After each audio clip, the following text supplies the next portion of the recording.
Hello everyone, welcome to NerdChat. We are going to be continuing our Dark Knights Metal event. With issue number 2. No, This is issue number 1. Oh god, it's one of the spin-offs. So this the tie-ins. Oh no. Last time we went over Dark Days, The Forge, issue number 1. This is Dark Days, the casting number 1, which takes place immediately after The Forge. It should just be The Forge number 2, but it's not. The numbering of this series is stupid. Don't worry. The next 2 comics that we're going to go over are also number 1s. I hate you. That's not my fault. So, like I said, this takes place immediately after The Forge, where we last left off. The Joker had just been found by Hal and Duke. Joker was explaining all kinds of nonsense information that he, for no reason, should ever know to Hal and Duke, and they fucking opened the door to his hole in the Batcave. Yeah. So, go watch that video if you didn't already, because you're already lost. Anyway, so this starts, once again, like the last one, with Hawkman. Well, not Hawkman, but Carter Hall. Well, actually, no, in this he is Hawkman. So Hawkman and Hawkgirl walking through their museum. What else are you going to do with your life if you reincarnate and know everything about history? Build a museum. Brilliant. Probably just bang forever. And this is still not in current day. This is, I think, 1,000 years ago. It's somewhere. It comes up later. Not important. They gather these hooded beings called the Immortals. Now, you got a glimpse of them in the last comic as well. If you see our panels, or if you actually read the comic yourself, you get a glimpse of them. But the Immortals are exactly what they sound like. They're the Immortals. Like Ra's al Ghul, like people who have been alive a long time on Earth. So what they do is they gather all of them together and be like, we gotta figure this shit out. What's up with this metal? Something's weird. We need to figure out what this mystery is. And one of the Immortals pulls out this dagger. And that dagger is going to be very important later on. So keep that dagger in your mind. But let's move on. So we go to Batman. He's fighting this Griffin. And he's on Olympus. Okay, yeah, I was about to say, why the hell is Batman fighting a Griffin? Like, that's not everyday Gotham. Nope. He's fighting a Griffin. He's got this dope-ass armor on. He looks sweet. But Wonder Woman shows up, and she's just like, stop, please. Don't fight the Griffin. Griffin, don't eat Batman. Off you go. So, Diana's like, Bruce, if you were coming up here, you should have called me. First off, how'd you even find this place? And he's like, I'm Batman. He's like, I found like a monk's body like in the Appalachian Mountains, and he had written of like this was going to be his final passage, but he never made it here. She's like, beyond all that, why are you here? And he's like, I need to talk to the gods. He needed someone, a higher power, to help him make sense of the mystery that he's trying to solve, because he just can't wrap his head around what he's trying to figure out. The metals. So she's like, well, I got bad news for you. So she opens up the doors. Gods are gone. They fucking bailed. They just left. She's like, the gods left Earth. And he's like, but why? She's like, they said that they could sense a war coming, a war of darkness, and they didn't want to be here for it, because whatever it was going to be, it was going to reshape the Earth, and they wanted nothing to do with it, so they left. Well, the Olympians are dicks anyway. Which kind of ties into this whole mystery. But anyway. I mean, the Olympians are dicks anyway. Yeah, they are. If you read Injustice, you know that they don't give a shit about people. They're awful. But anyway, so Wonder Woman tells Bruce, she's like, all right, well, the gods abandoned us, but they didn't leave us completely helpless. One of them, Hephaestus, came to Diana in a vision. I'm not even going to correct you. That's funny. I can't read my writing. Nice. I will be butchered in the comments. Anyway, he came to Diana in a vision, and he knew that like Bruce was going to be coming. So what he left her was the Sun Blade to give to Bruce. Now this blade it's a sword made from the sun's energy itself, and it was made for Apollo. But they left it for him because it is the metal that was used to forge it. It was impure, but it was one of the metals that Bruce is looking into. It's called the eighth metal. So how many of these metals are covered in this series? Wait. Like, because there's Dionysium and... So, I can only recall 5. And but they refer to 9. Electrium and an nth metal and... Hang in there. We'll get there. Some bullshit. You're editing these. Put a counter on the screen, Rick. Ding! But so these weapons, humans are not even supposed to know that these weapons exist. So the fact that Batman's being given one mean like the gods like got some faith in Batman. He's Batman. So, like I said, it was not pure, but it's called the 8th metal because they ran out of names at this point. Because also there's nth metal, which I'm guessing you can probably piece together that's 9. Because he says something later about 9 metals. Yes. Anyway, moving on. But the sword goes to Batman, and the sword will guide Batman where he needs to go. Also, he's got this like sweet holster for it that just like his belt like pops out for like a sword holster. Like that man is ready for everything. Well, you know he has that. Like I said, he's got a dope costume right now. But anyway, back to the Batcave. Joker. Remember, he's still there. He's locked up. He's being just a dick. Well, he's doing everything he can to egg on Hal and to egg on Duke. So he's just like, he's telling Duke, like, you weren't even good enough to be a Robin. Like, you're just whatever Batman's new pet project is. You're not good enough to be a real sidekick. And he's like, oh yeah, remember that time I poisoned your parents and now they're ruined forever with my Joker venom? So Duke obviously is pissed. So he lashes out and lunges at the Joker, but he has this energy door field thing. And so he gets stuck in it, like Hal tries to pull him out, and he gets stuck in the force field too. The Joker monologues for a little while, and he talks about the Dionysium. I talked about this last time. The Dionysium is what healed all Joker's wounds and all that. He's just basically telling the story of how he found it, because it was in Death of the Family, where Joker like kidnapped all the Bat family, pretended to cut off all their faces, but that fight, he had been thrown off the cliff, or he jumped off the cliff. Yeah. And that's when he found the Dionysium. Now that they are all, now that Hal and Duke are stuck in the force field, he uses that as, this will make sense in a little while, but he's able to break the circuit with them in there, so he's able to bust through, and that's when, like, all power in the Batcave goes out. GL's ring refuses to work. Like, it will just not fucking do anything at this point. But then we cut to the Hawks. So Carter is talking about this demon that came from a tear in the fabric of reality, and it tried to conquer the Earth. He was doing the research into the 4 tribes, and the demon is tied into this. So it gets tied into the tribes because one of the Hawk tribe betrayed the rest of the tribe. We find out later this is Hathset. Oh, okay. Makes sense. So you can tell how this mixes up a little bit of the Hawks' origin to be all part of this. But just keep in mind, the Hawks are a part of the Bird Tribe. Like, the Bird Tribe pretty much exists because of them. Well, I mean, there's a lot to do with the Immortals in this, and yes. I would just assume that they're included. Yeah, the Immortals come back a few times in this. So basically, in a past life, they died fighting this demon, but they were able to drive it back to where it came from. But that's when they started to realize that there's something more to this, because where that demon came from is tied to where their metal comes from, nth metal. It's not a Thanagarian metal; it's from a different dimension. Yeah. So they start to realize we need to figure out where this metal actually comes from. We got to figure out where this dimension is and what's in it. Because if that thing is as powerful as it is, we need to know what this dimension is. We need to know what's there and be able to either seal it off or what. So that demon is what started the Bat Tribe, officially. Okay. So the Bat Tribe was inspired by Batman in the past. Yeah. And this will get covered into more detail in another #1 somewhere down the line. And you'll throw up as I try to describe it to you, but ignore that all for now. Just stay tuned, subscribe, and you'll get to there. Vomit.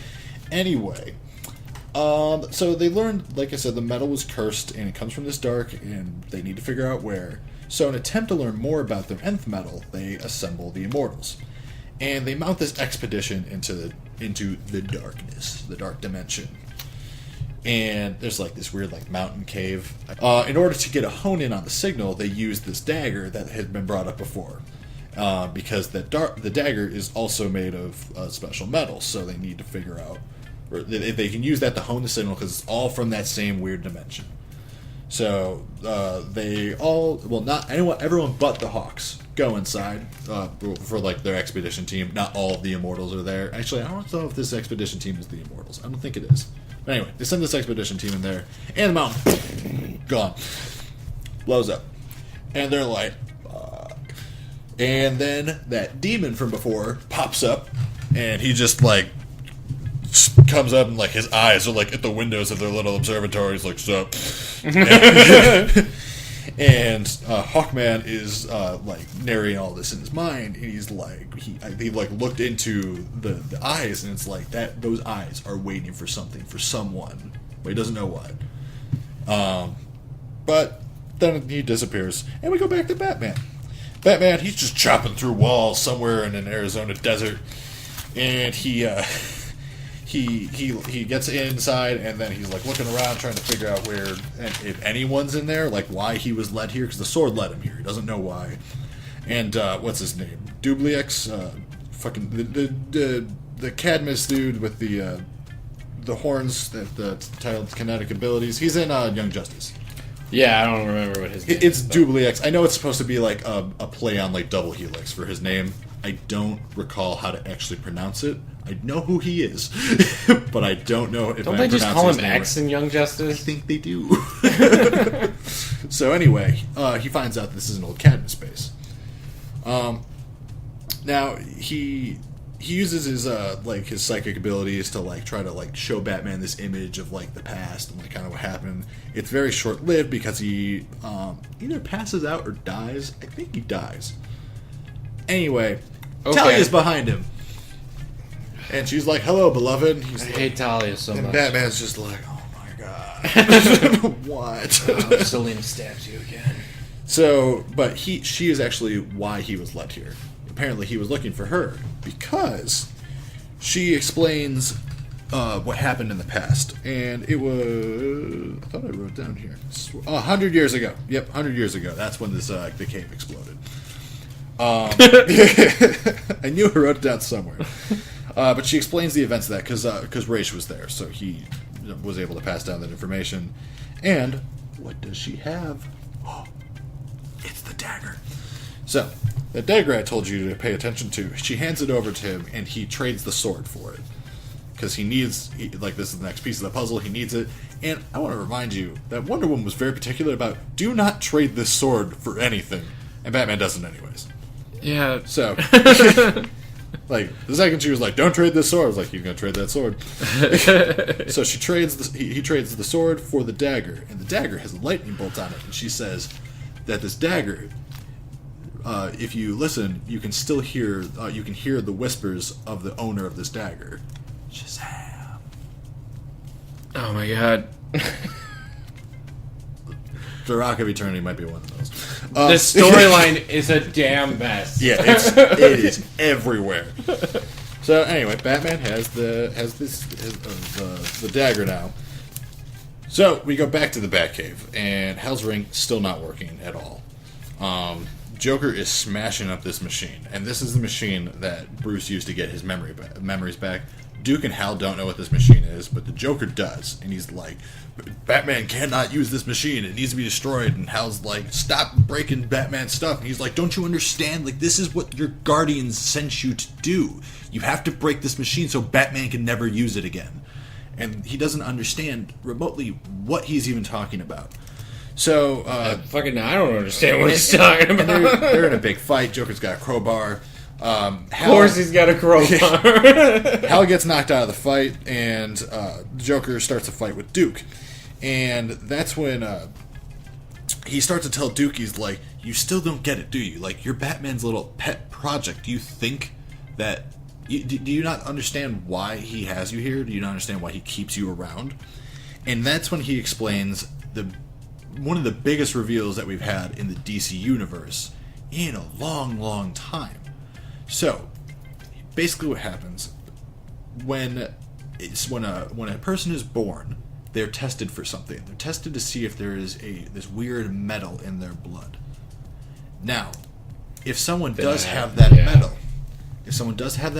what happens is they get marked as someone who has it. However, the original doctor who noticed this, when he went to go put in for this the thing for to document it, there's only enough room for 4 characters. The metagene. META for metal. So anyone who is a meta has one of these strange metals in their bloodstream for whatever reason. One of them, not one specifically. Not just one specifically. They have just one of these metals in their bloodstream from the past. So whether it's nth metal, whatever, they have something there. That's when they have the ability to become a meta-human. So that's when he figures this out. And Duke, he's like, no, and because of that, he's like, you're one of the keys. You're one of the keys to Batman's mystery. And because of that, I need to kill you so he can never solve it. And Duke is like, you'll never stop me. He's like, I can't let you live. You're the signal he's going to need. Hang on to that word. So we don't come back to the signal thing, but Duke has not gotten a code name yet, and that's the signal is in bold, meaning that's going to be his code name. But makes sense. We'll come back to Duke in a little while. Duke kicks the Joker off of him, and he falls down the cliff. Just use a gun on him, man. Nothing Nothing else works. Put him down. Be done with it.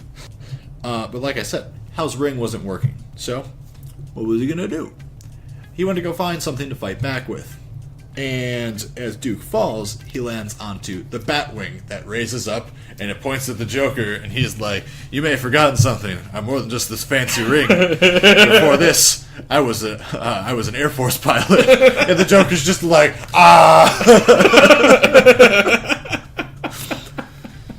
And before we get to see where the rest of that goes, we go back to Carter Hall. And now this is the last time that we see Carter Hall in all of this.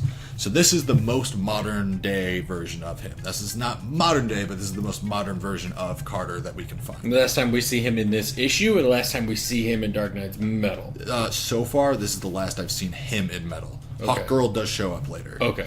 But, so Carter, he had, like I said before, he had kept all of his stuff in journals.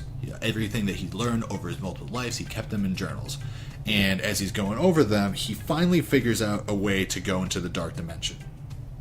But he doesn't want to leave all the journals just laying around, so he leaves them with a family. And that will come back in another issue. So keep that in mind. He hands them over to a family so that someone will have access to all of his research and time. Is it the Waynes? It said to wait. No.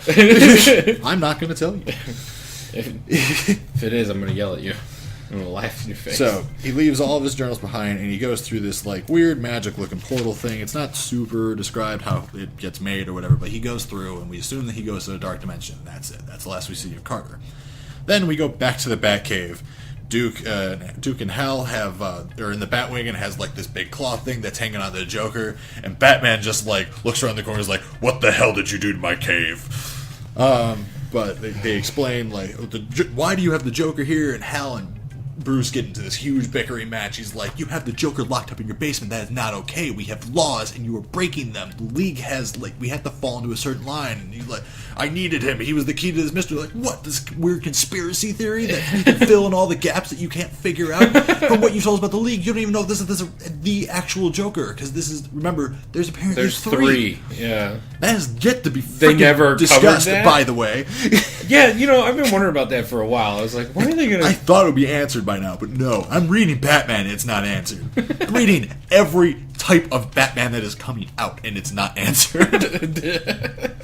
Anyway, they get into this argument and whatever, and then he talks about where he's been, and he pulls out the dagger, and the dagger activates something in Duke, his powers. It's not really clear what his powers are, but he can. So the machine that the Joker destroyed, he can see all the parts, where they used to be, exactly what it needs to be, how it needs to work. And Hal's ring starts working again, by the way. Finally. And Batman's like, I needed that machine. So when I brought my memories back, he still had some of the Dionysium in his skull. And because of that, the metal reacted with the machine when he saw into it. So not only did he get all his memories back, he caught a glimpse of it to this other universe, or all of these other universes, where he could see versions of himself all throughout the multiverse dying over and over and over again. He's like, I need to see what that is. I need to know. Like, that's the mystery he's trying to solve. And he needs these metals because he needs them to react with the machine so that he can see what he was trying to see. And since the machine's destroyed, it's not going to work. So what they do is they give Duke a duplicate ring of Hal's. Since he can see everything in his mind, he can make a construct of the machine and have it work perfectly. Duke is just Forge. Yeah.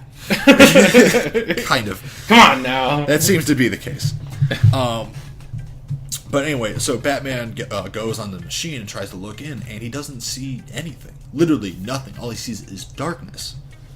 So he's like, I don't understand. I don't know. I don't know why I don't see what I needed to see. And Batman just can't figure it out. He's like, I don't get it. But then we fade down to underneath Gotham, like miles and miles and miles beneath Gotham. There's like lava flowing and everything. And there's all these hooded figures, and it's like, it's begun. He has looked into the darkness. He's looked into the abyss. And it goes, and that demon that we saw from earlier is there. And it's like, it's begun. The Dark Knights are coming. And you get like these little silhouettes of the Dark Knights. But yeah, but that is where we're at. So that's where that one ends. And then, yeah, the next is when... So these were prequels to the actual Dark Knights Metal event. So... Yeah. It only keeps getting crazier. So, for viewers at home, I am so sorry if this sounds like it's all over the place, but I can promise you it's only that way because it's all over the place. Because it's a mess. I have tried to organize this the best I could. Like, Rick can see, I got 10 pages of notes trying to break down one issue. This is one issue that I went through. It's like trying to cut down Crisis on Infinite Earths and make it coherent. It's just... So some of DC's crossovers are... they're intense. They're nuts, and this man. involves everything. Like, I want to go through every tie-in, everything, so we're going to get to all of it. But this is the prequel to the actual event. We're going to take this one issue at a time, but we're going to try to come out with 2 of these a week. So, stay tuned. You guys have been on YouTube before. If you want to subscribe, please do. But I'm not going to tell you what to do. You guys can do what you want. If you want to subscribe, you would probably done it by now. I'll tell you what to do. Subscribe. Rick will tell you what to do. He's more forward than I am. But anyway, that is where we leave. So tell us what you thought of so far, what you've seen in the comments below. And tell me what names I pronounced wrong and why I'm an idiot and I shouldn't be on the internet. I can't be the only one who does that. Thanks for stopping by, folks. All right. Until next time. Bye.